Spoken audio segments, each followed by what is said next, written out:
मैं कुछ आपने जो विषय दिया उस विषय के बारे में कुछ कहूँ, उसके पहले फिर से सभी एलुमनाई को आ, फिर से एक बार जय भीम। और एलुमनाई के अलावा भी मैंने ऐसे सुना कि कुछ अन्य लोग भी सुन रहे हैं, अन्य, तो उनको भी जय भीम, नमो बुद्धाय।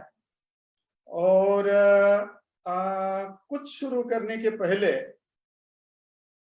जो कुछ भी आपने जानकारी दी है उसके अनुसार जो एनटीआई एलुमनाई एसोसिएशन के माध्यम से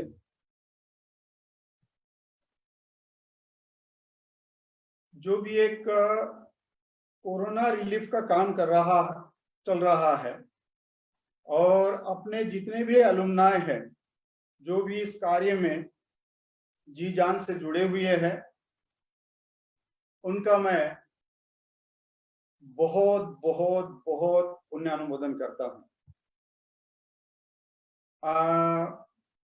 जो भी आप काम कर रहे हैं, जो भी आपने फोटो प्रसारित किए हैं, वो फोटो देखकर जो एनटीआई नागलोक का मैनेजमेंट है, उन्होंने जो रिलीफ फंड का प्रावधान किया है, उनका भी बहुत बहुत पुण्यानुमोदन। और इस बीमारी को लेकर जो भी गलतफहमियां हैं, जो भी बातें हैं, जो भी असलियत है, उन सभी बातों के बावजूद अपने जान को खतरे में डालते हुए भी जो भी एलुमनाई इस कार्य में बहुत शक्ति के साथ जुड़े हुए हैं, उनकी जितनी भी तारीफ की जाए, उनकी जितनी भी प्रशंसा की जाए, वो बहुत कम है। और इसलिए मैं बार बार उनका बहुत बहुत पुण्यानुमोदन करता हूँ कि ये बहुत ही एक सराहनीय ऐसा कार्य वो कर रहे हैं। और सही माने में देखें तो ये हमारा धम्म का आचरण कहो या एक इंसानियत का प्रदर्शन कहो, कि हमारे अंदर जो भी इंसानियत है वो ऐसे विकट परिस्थिति में, कठिन परिस्थिति में हम अपने इंसानियत को उजागर करें। ये बहुत ही अच्छी बात मैं एलुमनाई के माध्यम से देख रहा हूँ। और सभी केरल, तमिलनाडु से लेकर तो राजस्थान, उत्तर प्रदेश, उड़ीसा और उधर झारखंड तक हमारे जो भी एलुमनाई फैले हुए हैं, सभी एलुमनाई इस क्षेत्र में बहुत ही अच्छा काम कर रहे हैं। तो बहुत बहुत पुण्यानुमोदन आप सभी का फिर से। इस महामारी के बारे में कुछ कहूं तो निश्चित तौर पर जो कुछ भी हमने कभी कल्पना नहीं की थी कि ऐसी कुछ बातें हो सकती है, और इस तरह से कुछ हमारा जीवन हो सकता है कि हम पिछले 25 मार्च से आज तक पूरी तरह से एक अपने गतिविधि में सिमट गए हैं, अपने घरों में सिमट गए हैं। और एक ऐसा कहे कि जिंदगी को जबरदस्ती से रोका गया है, हमने जानबूझकर रोक लिया है, या किसी के दबाव में हमने रोक लिया है। वो फिर कोरोना का दबाव हो, वो फिर सरकार का दबाव हो, वो फिर समाज का दबाव हो, किसी न किसी तरह से हमने अपने जिंदगी को रोक के रखा है। और ये जो जिंदगी को रोक के रखने वाली जो बात है, वह मानसिक तौर पर कितनी अशांति निर्माण कर सकती है, वह हम आए दिन न्यूज में, लोगों में अफवाह के माध्यम से, व्हाट्सएप इंडस्ट्रीज के माध्यम से हम अनुभव कर रहे हैं। तो जो भी जिंदगी रुकी हुई है वह जिंदगी शांत नहीं है, वह जिंदगी बहुत अशांत है, बहुत ही अस्थिर है, बहुत ही दुखमय है और बहुत ही कष्टदायी है। तो यह जो जिंदगी है आज की, इस जिंदगी को इस महामारी ने ऐसी स्थिति में लाकर हमें रख दिया है। हम बुद्ध के अनुयायी के नाते, एक इंसान होने के नाते, बुद्ध के शिक्षा का अनुसरण करने वाले के नाते, बाबा साहब ने जो हमें इतना अच्छा शिक्षा का एक परिचय करा दिया है, उनके कृतज्ञता के नाते हम जो कुछ भी आज जीवन जी रहे हैं, विशेष तौर पर मैं ये समझता हूँ त्रिरत्न बौद्ध महासंघ के तहत, वह एक अपने आप में बहुत ही अलग और अनोखी ऐसी बात है। तो मैं जो महामारी की बात कर रहा था कि ये जो महामारी है, यह महामारी आज सारे संसार में फैली हुई है। हम आज के आधुनिक दुनिया में ये समझते हैं कि हम बहुत प्रगत हो गए हैं, हम बहुत विकसित हो गए हैं, हम चंद्रमा पर गए हैं, हम मंगल पर जा रहे हैं, हम अंतरिक्ष की उड़ानें कर रहे हैं। पूरी दुनिया एक बहुत सीमित और छोटा सा देहात जैसी बन गई है। एक दिन में संसार के इस कोने से उस कोने तक पहुंच सकते हैं। सो इतनी तंत्रज्ञान की वजह से, विज्ञान की वजह से, जो कुछ भी संशोधन हुआ है उनकी वजह से सारा संसार जो है वह बहुत ही प्रगत और बहुत ही आधुनिक और बहुत ही अलग समझ रहा है। लेकिन यदि हम बुद्ध की शिक्षा के अनुसार देखें तो क्या सही में हमारा जो इंसान का जीवन है या इंसान है वो सही में प्रगत हुआ है? क्योंकि बुद्ध की जो शिक्षा है, वह बुद्ध की शिक्षा इंसान से ही शुरू होती है और इंसान के दुख दर्द से शुरू होती है। बुद्ध ने जो कुछ भी सारे बुद्धत्व प्राप्ति के बाद 45 वर्षों तक हमें सिखाया है, वह यही सिखाया है कि तुम यदि दुखी हो तो अपने दुख से कैसी मुक्ति पा सकते हो।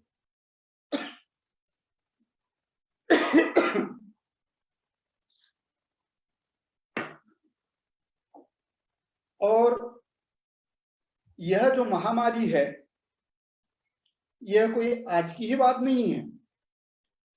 यह तो हो सकता है जिस दिन से मानव समाज समूह में रहने लगा, साथ में रहने लगा, उस दिन से ही शायद बीमारी, महामारी पीछे लगी होगी। बुद्ध काल में ही हमें उदाहरण मिलता है कि बुद्ध के वक्त भी वैशाली परिक्षेत्र में भयंकर महामारी फैली थी। जिधर उधर लोग मरे हुए पड़े थे और अत्यंत यातना और दुख का माहौल उस वक्त पैदा हुआ था। और उस वैशाली महामारी क्षेत्र में बुद्ध स्वयं गए थे लोगों की सांत्वना करने, लोगों का ढाढ़स बंधाने के लिए। इस महामारी में हम किस तरह से पेश आए, किस तरह से व्यवहार करें, उसका उपदेश करने के लिए। और बुद्ध ने जो कुछ भी उपदेश दिया है वह उपदेश ग्रंथों में वर्णित है, उसका हम पठन भी करते हैं। आप सभी एलुमनाई को उसकी जानकारी है कि हम रतन सुत्त का अपनी पूजा में पठन करते हैं। सो रतन सुत्त की यह जो देशना है जो बुद्ध ने दी है, यह रतन सुत्त की देशना वैशाली परिक्षेत्र के महामारी के उपलक्ष्य में दी है। लोगों को सांत्वना के तौर पर बुद्ध ने रतन सुत्त की देशना दी है। रतन सुत्त की शुरुआत की गाथा लोग इकट्ठा करने की है, यानी द भूतानी, लेकिन दूसरी ही गाथा है तस्माई भूता निसामेत सब्बे मेतं करोथ मानुषीया पजाय दीवाच रत्तोच हरंति ये बलि तस्माहि ने रखत अपमत्ता। मेतं करोत मानुषीया पजाय, मनुष्य लोग पर मैत्री कीजिए। आज की हमारी भाषा में एक दूसरे के साथ इंसानियत से पेश आइए, यही बुद्ध की देशना है। बुद्ध यहां सबसे पहले लोगों को कहते हैं मैत्री कीजिए, लोगों पर मैत्री कीजिए, जो पीड़ित है उन पर मैत्री कीजिए, मैत्री से पेश आइए। तो रतन सुत्त की शुरुआत में ही बुद्ध हमें उपदेश देते हैं मैत्री से पेश आइए, मैत्री कीजिए। जब हम सद्धम्म के बारे में चर्चा करेंगे तब इसके ऊपर और गहराई से देखेंगे। लेकिन ऐसे महामारी के वक्त जो भी स्थिति होती है, वह स्थिति उस स्थिति से ऊपर उभरने के लिए हम एक दूसरे के ऊपर मैत्री करें, मैत्री से पेश आए, इंसानियत से पेश आए, इंसानियत का प्रदर्शन करें। मैत्री ही सब कुछ है और मैत्री से ही सारे सद्गुण पैदा होते हैं। तो इसलिए मैत्री यही बुद्ध का धम्म है। मैत्री के बिना कुछ भी धम्म में नहीं है। सो बुद्ध इस महामारी के वक्त हमें जो देशना देते हैं वह देशना देते हैं कि आप एक दूसरे के साथ मैत्री से पेश आइए और मैत्री कीजिए। सो बुद्ध का धम्म, बुद्ध की शिक्षा, बुद्ध के सारे प्रवचन मनुष्यों का दुख नष्ट करने के लिए है। और मनुष्य का दुख कोई भी बाहरी शक्ति नष्ट नहीं कर सकती। मनुष्य का दुख स्वयं मनुष्य नष्ट कर सकता है, और दूसरे लोग यदि उसे मैत्री से पेश आए, उसके साथ मैत्री से पेश आए, वह स्वयं दूसरे के साथ मैत्री से पेश आए, तो उसका दुख कम हो सकता है, सहनीय हो सकता है। दुख नष्ट करना हो, पूरी तरह से नष्ट करना हो, तो निश्चित तौर पर बुद्धत्व प्राप्ति यही अंतिम उपाय है। जो रतन सुत्त की अंतिम गाथा है, क्षीणं पुराणं नवनत्ति संभवं, जो पुराना है वो क्षीण हो गया है और नया कुछ पैदा नहीं हुआ। तो इस तरह से जो भी अपने आश्रव है, वह आश्रव पूरी तरह से नष्ट होने के बाद ही हम पूरी तरह से दुख मुक्त हो सकते हैं, सुखी हो सकते हैं, तब तक कभी भी नहीं। लेकिन हम मानवीय जीवन जीते वक्त जो भी दुख अनुभव करते हैं, उस दुख को सहन करने योग्य बनाने के लिए हम एक दूसरे के साथ मैत्री से जरूर पेश आ सकते। हम एक दूसरे का दुख जरूर कम कर सकते हैं मैत्री के साथ, मैत्री के व्यवहार के साथ। तो यह जो बुद्ध की शिक्षा है, यह बुद्ध की शिक्षा ही मनुष्य के दुख के साथ है और मनुष्य के सुख के साथ है। आप यदि सुखी होना चाहते हैं तो मैत्री कीजिए, आप यदि दुखी रहना चाहते हैं और दूसरों को दुख पहुंचाना चाहते हैं तो द्वेष से प्रेरित आइए। और यहीं से बुद्ध की जो प्रमुख शिक्षाओं का जो भंडार है, जो सारे संसार में प्रसिद्ध ग्रंथ है, जिसका नाम है धम्मपद, उस धम्मपद की शुरुआत ही इन दो गाथाओं से होती है, जो दुख से और सुख से शुरुआत करते हैं। पहली गाथा है मनोपुब्बंगमा धम्मा मनोसेठा मनोमया मनसाचे पसन पदुट्ठेन भासती वा करोति वा ततो न दुख मनवेति चक्कव वह तो पदम। जिस तरह बैलगाड़ी का पहिया बैलों के पीछे पीछे घूमता है, उसी तरह यदि कोई इंसान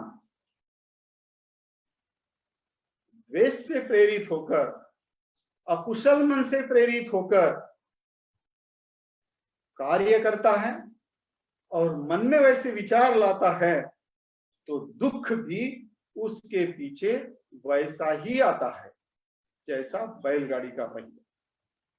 सो बैलगाड़ी को धोते वक्त जिस तरह तो वो ढोता है, उसको तकलीफ भी होती है और दुख भी होते रहता है। सो दुख ढोना बैलगाड़ी को ढोने जैसा है। लेकिन वो क्यों ढोता है? वह इसलिए ढोता है कि उसका मन अकुशल है, उसका मन द्वेष से प्रेरित है, उसका मन लोभ से प्रेरित है, उसका मन अज्ञानता से प्रेरित है। वह इन तीनों कारण एक तो कार्य करता है या तो तीनों कारणों से हमेशा सोचते रहता है। सो सोचना और उसके अनुसार कार्य करना, उसके कारण वह दुख भोगता है, ना कि किसी देवी देवता के शाप के कारण, ना कि कोई अनैसर्गिक बातों के कारण। बुद्ध यह बात नहीं कहते। बहुत ही तार्किक बात है, बहुत ही शुद्ध बात है, तर्क शुद्ध बात है, जो हमें उपयोग के लिए है। तो इस तरह से बुद्ध पहले गाथा में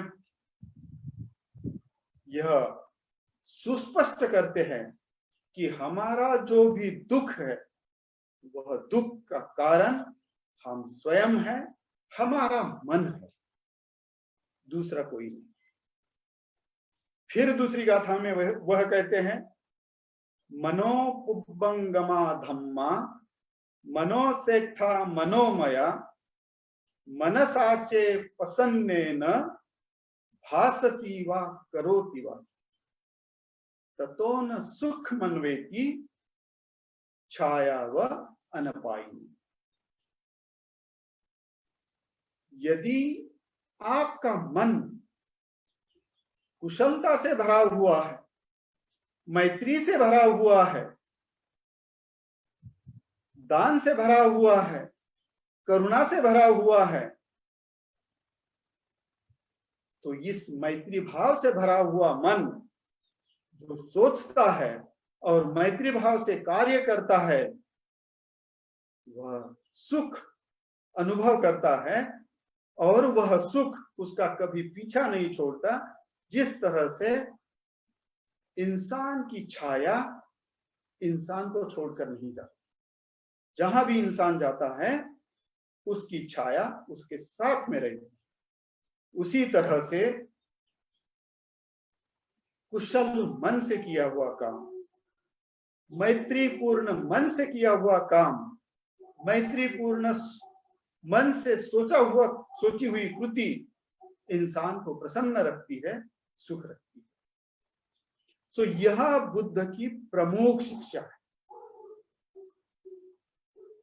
हमारे मन से संबंधित कि हमारा सुख और हमारा दुख हमारे मन से है, बाहरी बातों से नहीं है। अब इस महामारी में जो हम अनुभव करते हैं वह क्या है? क्या केवल हमारे मन से ही हम दुख भोग रहे हैं? नहीं, जो कुछ भी आज महामारी के कारण इस देश के बहुसंख्य लोग भूख से पीड़ित हैं, परेशान हैं, शोषित हैं, पैदल चलने को मजबूर हैं, गाड़ी के नीचे कटकर मरने को मजबूर हैं, बीमार होकर मजबूर हैं, चलते चलते मूर्छित होकर मरने के लिए मजबूर है। वो काहे के लिए है? क्या वो अपने मन के कारण है? यह प्रभाव जो है, यह प्रभाव भी मन का है, क्योंकि कुछ लोगों का मन इतना लोभी है, इतना द्वेषी है कि ऐसे स्थिति में भी ये मेरे जात वाला, ये मेरे जात का नहीं, ये मेरे धर्म का, ये मेरे धर्म का नहीं। भेदभाव, भेदभाव के कारण द्वेष, मैं हमेशा ही जीता रहूंगा, यह मन की अज्ञानता के वजह से कल क्या होगा मुझे पता नहीं है, लेकिन सोचता हूं कि मैं हमेशा जीता ही रहूंगा, और उसके वजह से, लोभ के वजह से सब कुछ संग्रहित करते हुए न देने की स्थिति, दान न करने की स्थिति, मदद न करने की स्थिति। तो एक तरफ बहुसंख्य इंसान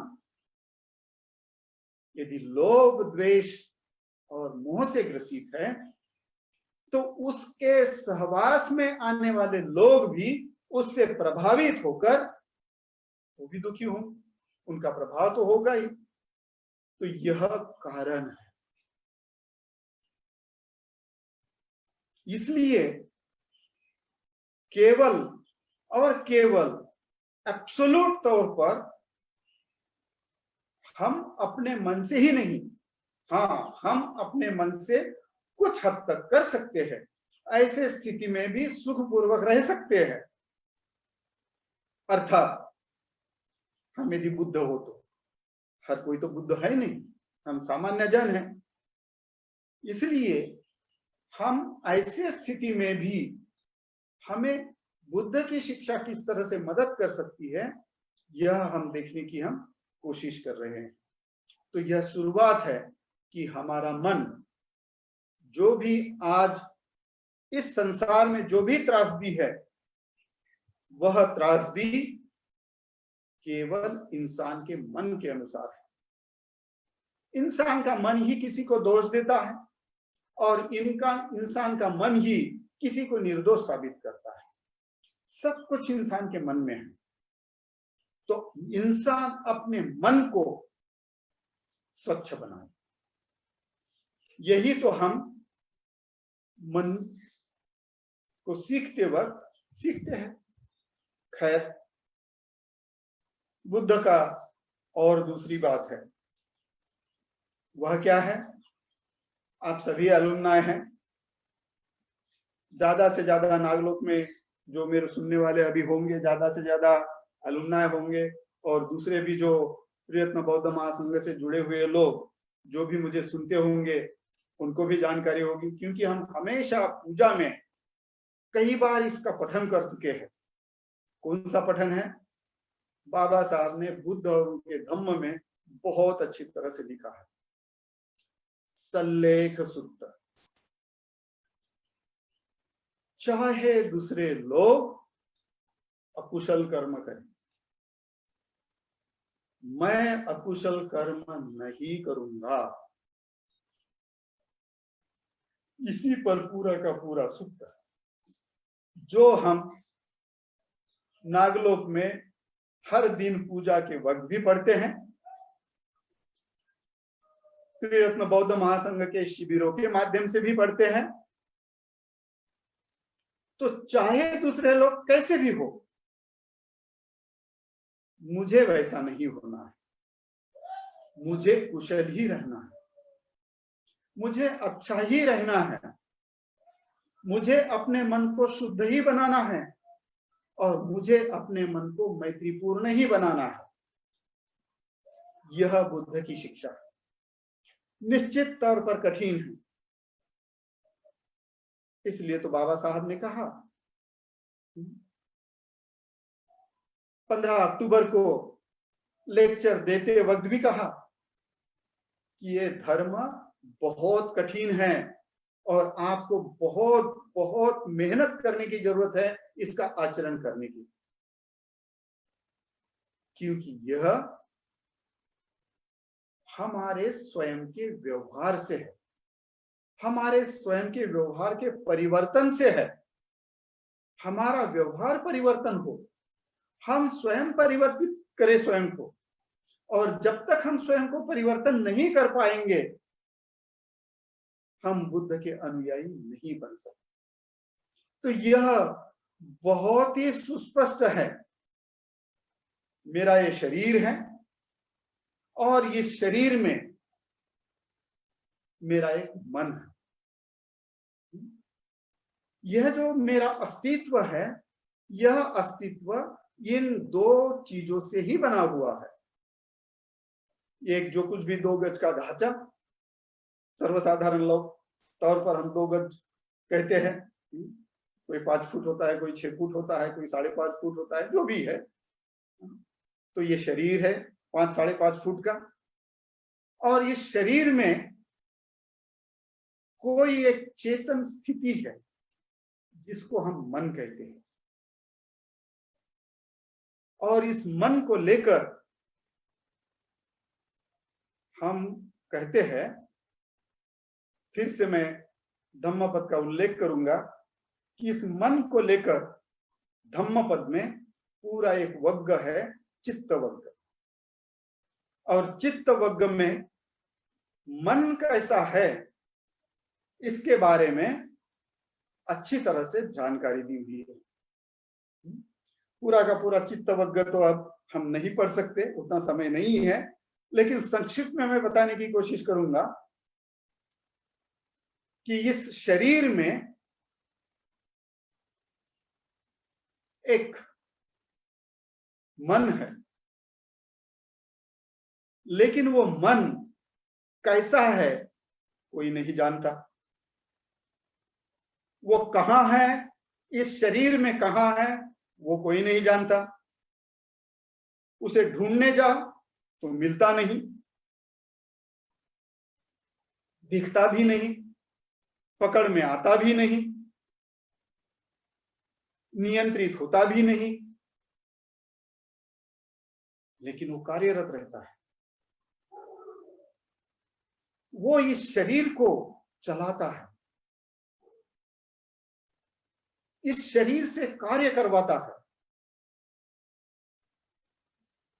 तो वो कैसा है यह किसी ने नहीं देखा, उसका वर्णन कोई नहीं कर सकता, अवर्णनीय है। लेकिन वो है क्योंकि हम अनुभव करते हैं। और इसी शरीर में जो है वह अन्य धर्मीय लोग उसको आत्मा कहते हैं कि मेरे शरीर में आत्मा है, मेरा आत्मा दुखी है, मेरा सोल दुखी है, मेरी रूह दुखी है, जो भी है उनका उनके साथ, उससे हमें कुछ लेना देना नहीं। लेकिन बुद्ध धर्म ये कहता है कि इस शरीर में आत्मा नहीं है, इस शरीर में मन है, और वह मन हर क्षण बदलते रहता है। कभी वो गुस्सा होता है, कभी वो मैत्री करता है, कभी वो रोता है, कभी वो हंसता है, कभी वो अजागरूक रहता है, कभी वो जागरूक रहता है, कभी किसी से मीठी मीठी बातें करता है, कभी किसी को झूठ बोलकर फंसाता भी है। तो वह जो है, जो कुछ भी मैं वाचा से बोल रहा हूं, जो कुछ भी मैं अपने शरीर से कर रहा हूं, और जो कुछ भी मैं अपने मन से विचार कर रहा हूं, वो सब कुछ मन की क्रिया है। और वह इतना तेज है कि कितने क्षण में, फ्रैक्शन मिली सेकंड में वो कहां चला जाएगा पता नहीं। मैं पद्मलोक में था, इस क्षण याद करते से ही पद्मलोक का पूजा स्थान मुझे दिख रहा है। कितना दूर है यहां से? मैं नागपुर में बैठा हूं, पद्मलोक कहां है? हजारों मील दूर, लेकिन विदिन ए मिली सेकंड वो वहां पहुंच गया। मैं देख रहा हूं, खुली आंखों से नहीं, मन की आंखों से। सपने में जैसा का वैसा देखता हूं, आंखें तो बंद रहती हैं, लेकिन मन देखते रहता है, कृति करते रहता है, मन दौड़ते रहता है, मन रोते रहता है, मन हंसते रहता है। तो इस तरह से ऐसा ये, जिसका कोई शरीर नहीं है, जिसको कोई पकड़ नहीं सकता, जिसकी गति हम नाप नहीं सकते, ऐसा एक बड़ा ही अद्भुत, बड़ा ही अजीब, और उसको हम नियंत्रित भी नहीं कर सकते। नियंत्रण केवल जब हम बुद्ध बन सकते हैं, तभी हम अपने मन को नियंत्रित कर सकते हैं, क्योंकि बुद्ध ही अपने मन को नियंत्रित कर सकता है। जब तक हम उस मार्ग पर नहीं हैं, जब तक हम उस अवस्था पर कुछ आगे नहीं बढ़े हैं, तब तक हम अपने मन को किसी भी क्षण में नियंत्रित नहीं कर सकते। मुझे लगता है कि मैं किसी व्यक्ति से मैत्रीपूर्ण बात करूं, लेकिन वो मुझे इस तरह से पेश आ जाता है कि मेरे मुंह से फट से अपशब्द निकल जाते हैं। क्यों? मैं नहीं चाहता, लेकिन निकल गए। कैसे निकल गए? यही तो मन की अद्भुतता है, यही तो मन अनियंत्रित है, कि मैं अपने मन को नियंत्रित नहीं कर पा रहा हूं। बुद्ध कहते हैं कि जो अपने मन को नियंत्रित करने की चेष्टा करता है, वही सुख से सो सकता है। जिसका मन नियंत्रित नहीं है, वह सुख से नहीं सो सकता। और इस तरह से हमारा जो मन है, वह मन ऐसा है जो चित्तवग्ग में इस तरह से उसके कुछ अंश आपको दिखने को मिलते हैं, बहुत तरीके से। इस तरह का ये जो मन है, फिर भी बुद्ध कहते हैं कि कोई भी इंसान जो समझदार है, जो जानता है, जिसके ध्यान में ये बात आती है, वह अपने मन को नियंत्रित करने की कोशिश कर सकता है, बदल सकता है। और वो जितने अच्छे प्रयास करेगा, जितने बहुत बहुत प्रयास करेगा, उतना ही उसका मन वह नियंत्रित कर पाएगा, उतने ही वो अपने मन को अपने काबू में रख पाएगा। तो यह मन को नियंत्रित करने के लिए एक प्रशिक्षण की जरूरत है। और वह प्रशिक्षण करने की बात ही बुद्ध की शिक्षा है। बुद्ध की सारी शिक्षा, बुद्धत्व प्राप्ति तक की शिक्षा मन को प्रशिक्षित करने के लिए ही है, क्योंकि हमारा मन अप्रशिक्षित है, हमारा मन चंचल है, हमारा मन अजागरूक है, हमारा मन द्वेषी है, हमारा मन अज्ञानी है, हमारा मन लोभी है, हमारा मन ईर्ष्यालु है, हमारा मन मूढ़ है। न जाने हमारा मन कैसा है। आप शांति से बैठकर अपने अंदर अपने आप के मन को देख सकते हैं। और आप सभी ने अभी तक जो कुछ भी त्रिरत्न बौद्ध महासंघ के तहत, एनटीआई के प्रशिक्षण के तहत जो भी आपने ध्यान साधना की होगी, जो भी शांति से बैठकर अपने मन को देखा होगा, आपने अनुभव तो किया होगा ही कि आप जो नहीं चाहते वो हो जाता है, जो चाहते हैं वो नहीं होता है, उससे आपको दुख होता है। तो यह सारी बातें जो है, यह सारी बातें आपका जो कुछ भी करता है वह मन करता है। तो यह जो इस तरह का मन है, जो लोभी है, द्वेष युक्त है, ईर्ष्यालु है, मूढ़ है, जिन्होंने भी 51 मेंटल इवेंट्स का अभ्यास किया होगा, कितने मूल क्लेश है? 6 मूल क्लेश है, 20 उपक्लेश है, 4 और भी त्रयस्थ है, छोड़ दीजिए। लेकिन इनको भी मात करने के लिए हमारे पास 11 विधायक मानसिक अवस्थाएं भी है, वो हमारे मन में। सो मन जो है ऐसे कई अवस्थाओं से गुजरता है, लेकिन हम यदि चाहे तो अपने मन को हम प्रशिक्षित कर सकते हैं। सो सबसे पहले यह जानने की जरूरत है कि मेरा मन कैसा है। इसका मतलब मेरा मन कैसी प्रतिक्रियाएं देता है। मैं सुनता हूं तो कौन सी प्रतिक्रिया मेरे अंदर होती है, मैं देखता हूं मेरे अंदर कैसी प्रतिक्रिया होती है।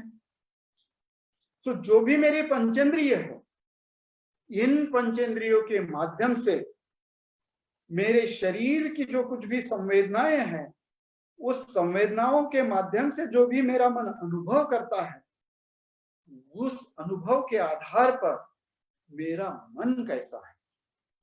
तो आपके लिए ये स्टडी है, ये अभ्यास है कि अभी लॉकडाउन के इस समय में जो भी आपको समय मिलता है, शांति से बैठिए, ध्यान कीजिए। ध्यान हो या न हो, आंखें बंद करके बैठिए, आंखें बंद करके देखिए कि आपके बंद आंखों के सामने, इसीलिए तो सल्लेख सूत्र है, जो जिस तरह का व्यवहार करे टिट फॉर टैट से नहीं है। टिट फॉर टैट हमारे लिए उपयोग की बात नहीं है, वो बुद्ध की शिक्षा नहीं है। द्वेष को मैत्री से जीतना है, यही तो रिएक्टिव और क्रिएटिव माइंड है।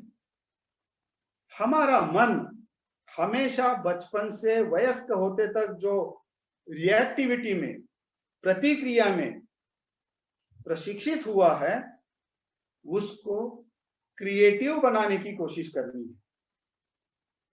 तो यह मुझे लगता है पर्याप्त है। आप सभी एनटीआई अलुमनाई ने ढेर सारा प्रशिक्षण लिया है, आपने अच्छी तरह से अभ्यास भी किया है। प्रतिक्रियात्मक मन कैसा होता है इसकी ढेर सारी आपको जानकारी है।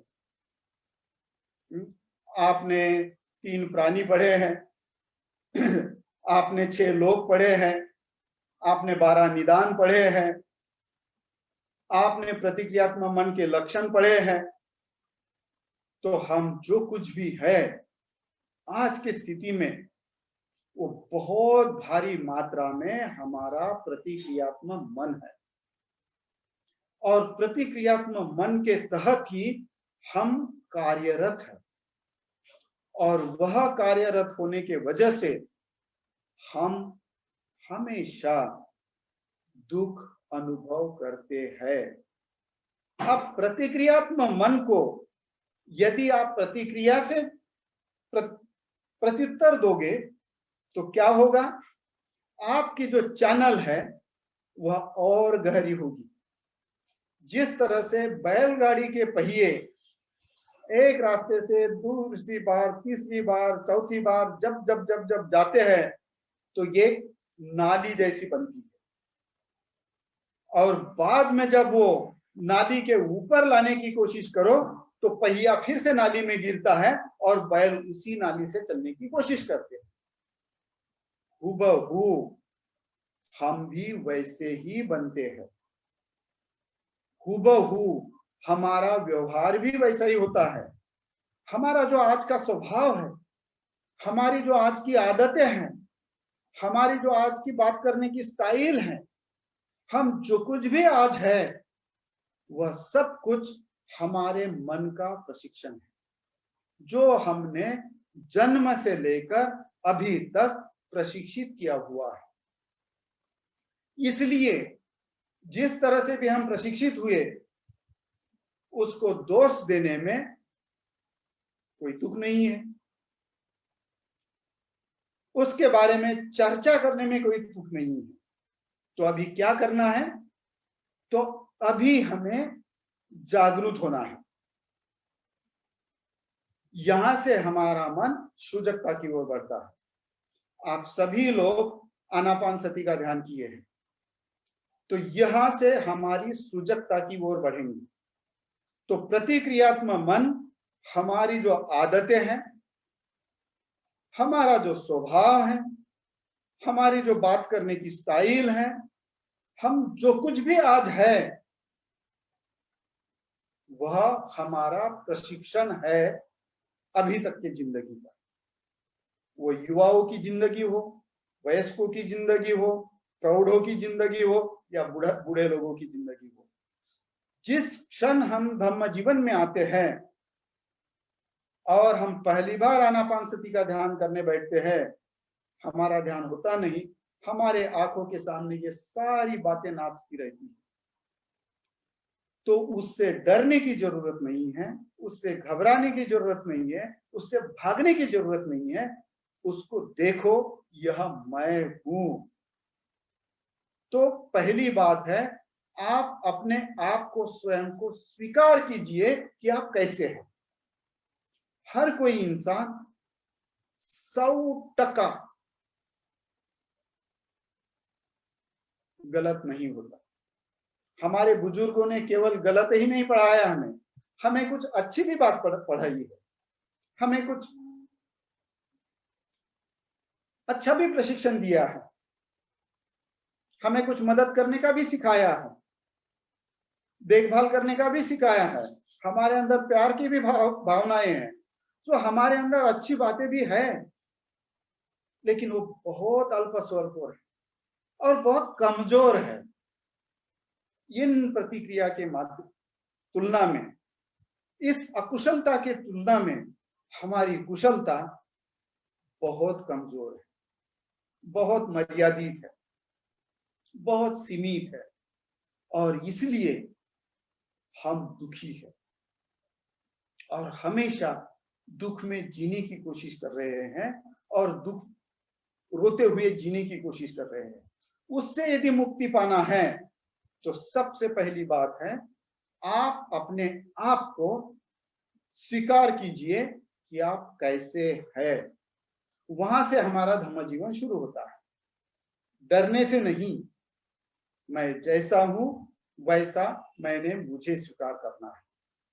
दूसरों को बताने के लिए नहीं, मुझे अपने आप के लिए।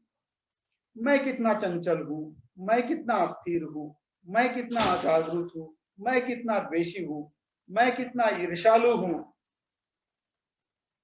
क्या क्या मेरे अंदर है, मैं कितना क्रोधी हूं, क्या क्या मेरे अंदर है। ये सारे हमारे प्रतिक्रियात्मक मन की चीजें हैं जो आए दिन हर क्षण हम जीते रहते हैं। और इन्हीं चीजों में जीते रहने की वजह से, हमारा मन प्रशिक्षित होने की वजह से, हमारा मन इसी में जीते रहता है। तो सबसे पहली बात, यदि हमें बुद्ध की शिक्षा के अनुसार जीना है, अपने जीवन को सुखी बनाना है, जो रतन सूत्र में पहली बात कही है, मेतं करो थमानुषिया पजाय, मैत्री कीजिए, मैत्री से पेश आइए, अपने संपूर्ण अस्तित्व को मैत्री से भर दीजिए। यह यदि हमें करना है तो सबसे पहले हमें आप स्वयं को जानने की जरूरत है।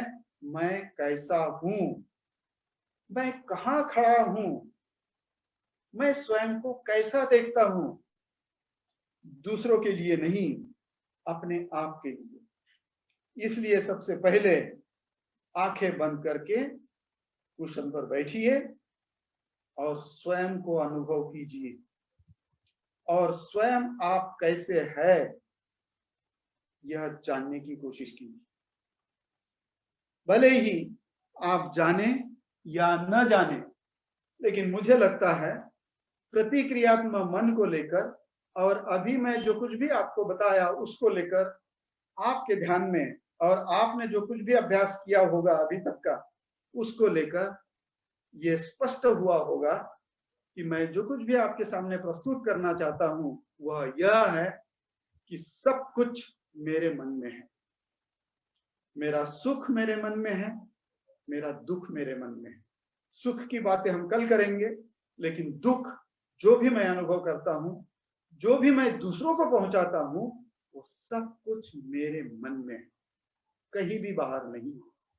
यह बुद्ध की शिक्षा है। पहली गाथा, मनसाचे पदुट्ठेन भासति वा करोति वा ततो न दुख मनवेति चक्कव वहतो पद। ये जो मैं जीवन जी रहा हूं उसका कारण मेरे अंदर की अकुशलता, मेरे अंदर की प्रतिक्रियात्मकता। तो अपने प्रतिक्रियात्मक मन को आप जानिए, आपके नोट्स होंगे वो निकालिए, उसको देखिए, उसको कोशिश कीजिए कि आप कैसे है। और उसके पश्चात तो यह मन प्रतिक्रियात्मक है, जो 6 मानसिक अवस्थाएं हैं 6 लोगों की, उसमें आपका मन प्रतिक्रियात्मक है, वह आपको दिखता है। लोभ मोह द्वेष वो मोटे तौर पर आपको दिखता है। तो यह सारे प्रतिक्रियात्मक मन जो हमारे अंदर बचपन से ठूस ठूस कर डालकर प्रशिक्षित किया गया और हम उसमें प्रशिक्षित हुए हैं, वह हमारा मन, उसको आप जानने की कोशिश कीजिए। और कल हम प्रैक्टिकल बातें करेंगे कि हमें इस प्रतिक्रियात्मक मन से उभर कर कैसा बनना है, जो बुद्ध धर्म की दूसरी गाथा है। जो बुद्ध ने चित्तवग्ग में कहा कि ये मन जिधर चाहे उधर भाग जाता है, रक्षण नहीं हो सकता, नियंत्रित नहीं हो सकता, लेकिन बुद्ध कहते हैं कि धीर पुरुष उसको नियंत्रित करता है। तो हमें धीर पुरुष बनने की कोशिश करना है, वह चेष्टा करना है, वह प्रयास करना है। और वह प्रयास कैसे करेंगे, बुद्ध ने उसके लिए कौन सी शिक्षा दी है, उसका अभ्यास हम कल करने की कोशिश करेंगे, वह कल हम जानने की कोशिश करेंगे। तो अभी हम यही रुकते हैं। बहुत बहुत धन्यवाद, मुझे जो कुछ भी आपने मौका दिया है और आपने जो शांति से सुना है। प्रयास है कि आप शांति से आज कल शाम के 5 बजे तक जब भी समय मिले शांति से बैठिए और आप अपने प्रतिक्रियात्मक मन को देखिए, वो कैसा है, उसको जानने की कोशिश कीजिए, उसको समझने की कोशिश कीजिए, उससे रूबरू होने की कोशिश कीजिए, उससे डरिए मत और खुद को दोष मत दीजिए, उसमें आपका दोष नहीं है, वह दोष है हमारे जन्म का। हमने जन्म लिया, अजानता से बड़े हुए, अजागरूकता से बड़े हुए, अजागरूकता से जिए, वह हमारा दोष है। ये है मेरा स्वयं का दोष है, किसी का दोष नहीं है। लेकिन दोष देते बैठने के बजाय उससे उभरने के लिए हमें प्रयास करना है। वह है हमारा धम्म जीवन, कि इस प्रतिक्रियात्मक मन से हम उभरे, हम अच्छे बने, हम इंसान बने और अच्छे इंसान बने और बुद्ध जैसे इंसान। जय भीम। धन्यवाद।